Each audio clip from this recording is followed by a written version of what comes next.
இன்னைக்கு நம்ம பார்க்க போகிற வெரிஃபைட் பேனல் 6th அக்டோபர் நான் பிக் பண்ணியிருக்கிற stock tube investment 31(3) stock buy பண்ணிவிட்டு 6th அக்டோபர் வந்து இந்த ஸ்டாக்கை நான் செல் பண்ணிட்டேன். இது ஒரு ப்ராஃபிட்டபிள் ட்ரேட். இந்த ஸ்டாக்கை பிக் பண்ணியிருக்கிற ரீசன் வந்து ஒரு சார்ட்டை பார்த்தாலே நீங்கள் ஐடென்டிஃபை பண்ணலாம். நீங்கள் இவ்வளோ நாள் வீடியோஸ் பார்த்துருந்தீங்கன்னா ஓரளவுக்கு வந்து ப்ரைஸ் ஆக்ஷன் வந்து எப்படி ரீட் பண்ணணும்னு தெரியும்.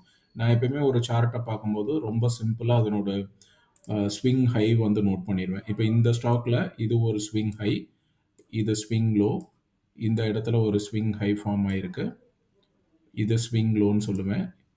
இந்த இடத்துல ஸ்விங் ஹையை வந்து பிரேக் பண்ணிட்டு மார்க்கெட் வந்து இது வந்து அனதர் ஸ்விங் ஹை. இப்போ இந்த சார்ட்ல நான் மார்க் பண்ணிட்டேன், ஸ்விங் ஹை ஸ்விங் லோ எல்லாம் நான் மார்க் பண்ணிட்டேன். இதை எப்படி ரீட் பண்ணணுங்கிறத நீங்கள் இந்த சார்ட்டை ரீட் பண்ணினா எப்படி ரீட் பண்ணணுங்கிற மாதிரி நான் சொல்கிறேன். இப்போ இந்த ஸ்விங் லோவை மார்க்கெட் டச் பண்ணிட்டு கீழே வரைக்கும் வரதை நம்ம ஸ்விங் லோன்னு சொல்கிறோம். மார்க்கெட் மறுபடியும் இந்த ஸ்டாக் வந்து இந்த இடத்துல ரீட்ரேஸ் பண்ணுது. இந்த ஸ்விங் ஹையை அதனால பிரேக் பண்ண முடியல. இது வரைக்கும் போயிட்டு எகெயின் வந்து மார்க்கெட் ஃபால் ஆரம்பிச்சிருச்சு. இதுவும் வந்து ஒரு ஸ்விங் லோ தான்.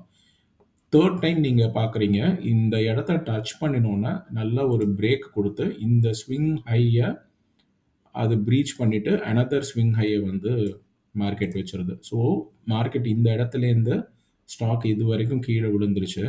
இப்போ நீங்கள் இந்த சார்ட்டை படிக்கும் போது எப்படி நீங்கள் புரிஞ்சுக்கணுன்னா, இந்த இடத்துல ஸ்விங் ஹை வந்து லாஸ்ட் டைம் இந்த இடத்துல ஒன்று இருந்திருக்கு, இந்த இடத்துல ஒன்று இருந்திருக்கு.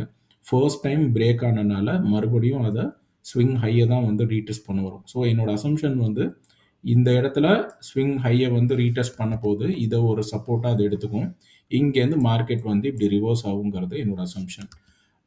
நான் ஸ்டாப் லாஸ் வைக்கிறது இல்லைங்கிறது தெரியும். ஒருவேளை மார்க்கெட் ஃபால் ஆச்சுன்னா இந்த ஸ்விங் லோ இதெல்லாம் பிரேக் பண்ணி தான் அது கீழே வரணும். பெரிய லெவலில் ஒன்றும் ஃபால் இருக்காது. இந்த ஆல்ரெடி நல்லா விழுந்துருச்சு, அது அப்படியே போனாலும் இந்த ஸ்விங் லோவை பிரேக் பண்ணணும்னாலே 6% இருந்தால் தான் பிரேக் பண்ண முடியும். என்னோட வெயிட்டேஜ் இந்த ஸ்டாக்குக்கு ரொம்ப லோவாக தான் இருக்கும். ஏன்னா என்னோட கேபிட்டல் டிவைடட் பை 30 தான் இந்த ஸ்டாக்குக்கு நான் போட்டிருப்பேன். அடுத்தடுத்த நாளில் இந்த ஸ்டாக் எப்படி பெர்ஃபார்ம் பண்ணுதுன்னு பார்க்கலாம். இந்த ஸ்டாக்கோட எக்ஸிட் வந்து கொஞ்சம் ட்ரிக்கியாக இருக்கும். நான் ப்ளே பண்ணினதுக்கப்புறம் நான் சொல்கிறேன்.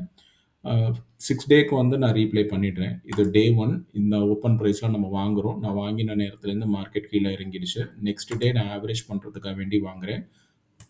அனதர் டே நான் ஆவரேஜ் பண்ணுறதுக்காக வேண்டி வாங்குகிறேன். இப்போது இந்த 3 நாள் ப்ளே பண்ணோன்னா சூப்பராக வந்து நான் இந்த இடத்துலேருந்து இது வரைக்கும் மார்க்கெட் வந்து மேலே போயிடுச்சு.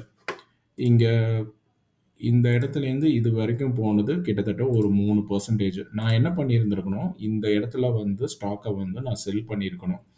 என்ன காரணங்கிறது உங்களுக்கே தெரியும். ஒரு ஸ்விங் ட்ரேடில் 3 நாளைக்கு மேலே அந்த ஸ்டாக்கை வச்சிருக்கணுங்கிற அவசியம் கிடையாது. 5 நாளைக்குள்ளேயே உங்களால் செல் பண்ண முடிஞ்சதுன்னா நீங்கள் செல் பண்ணியிருந்தீங்கன்னா பெட்டரான பொசிஷனில் இருந்திருப்பீங்க. நான் இந்த ஸ்டாக்கை வச்சுருந்ததுக்கு ரீசன் எனக்கு புதுசாக வந்து இன்னொரு ஸ்டாக் வந்து எடுக்க முடியல. ஸோ என்னோட கேபிட்டல் வந்து ஐடியலாக இருக்க வேண்டாம். ஆல்ரெடி ஒரு மொமெண்டம் கொடுத்துருக்கு, அது போகிற வரைக்கும் போகட்டும். ஒரு வேளை வந்து கீழே இறங்கிருச்சுன்னு சொன்னால் பெஸ்ட் டைமில் வந்து நான் எக்ஸிட் பண்ணிடுவேங்கிறது என்னோட மைண்ட் செட் வந்தது. அது எப்போ வருதுன்னு சொன்னால் இவ்வளோ நாள் ப்ளே ஆனதுக்கப்புறம் தான் அந்த மைண்ட் செட் வந்து நான் போகிறேன். இந்த சென்ஸ் இது ஆல்ரெடி ஒரு ப்ரீ பிளான்டான ட்ரேடு தான். என்னோட எக்ஸிட் நான் இந்த இடத்துல எக்ஸிட் பண்ணியிருக்கணுங்கிறது இந்த ட்ரேடு வரதுக்கு முன்னாடியே நான் எடுத்துட்டேன்.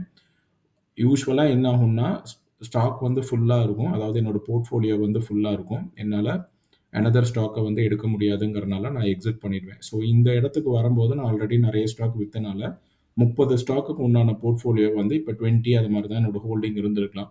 புதுசாக எதுவும் வரலங்கிறனால எனக்கு 14 நாள் வரைக்கும் டைம் இருக்குது நான் ஹோல்டு பண்ணுறதுக்குன்னு சொல்லி இந்த ஸ்டாக்கை நான் 3% ஹைக்கு போயிருந்தாலும் நான் வந்து செல் பண்ணாமல் வச்சுருந்தேன். அடுத்தடுத்த நாள் செல் பண்ணுறது காட்டுறேன். இந்த இடத்துல வந்து நான் செல் பண்ணிட்டேன். இப்போது எனக்கு 3% மேலே போயிருக்கிறது நான் எடுத்த அன்ரியலைஸ்டு ப்ராஃபிட்டை நான் விட்டுட்டேன். இந்த இடத்துக்கு வரும்போது நான் ஏன் செல் பண்ணிட்டேன்னா, இது என்னோட ஸ்விங் லோ. இந்த ஸ்விங் லோவை அது பிரேக் பண்ணிடுச்சுன்னு சொன்னால் ஒரு 6% வந்து அது கீழே விழுந்துரும். இதை மாதிரி 6% மறுபடியும் கீழே விழ வேண்டாமேன்னு சொல்கிறதுக்காக வேண்டி இந்த ஸ்டாக்கை வந்து நான் செல் பண்ணிட்டேன்.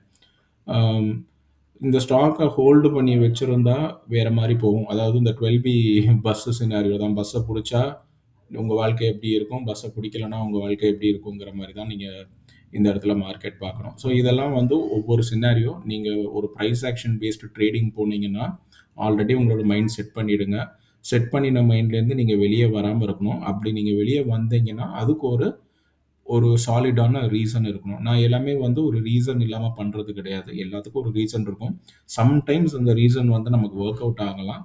மெனி டைம்ஸ் அந்த ரீசன் வந்து நமக்கு வொர்க் அவுட் ஆகாம போலாம். நாளைக்கு வேற ஒரு ட்ரேட்ல உங்கள பார்க்குறேன். இந்த ட்ரேட்ல உங்களுக்கு ஏதாவது கிளாரிஃபிகேஷன்ஸ் இருந்ததுன்னா, கீழ கமெண்ட் செக்ஷன்ல போஸ்ட் பண்ணுங்க. நான் அட்ரஸ் பண்றேன். Thank you.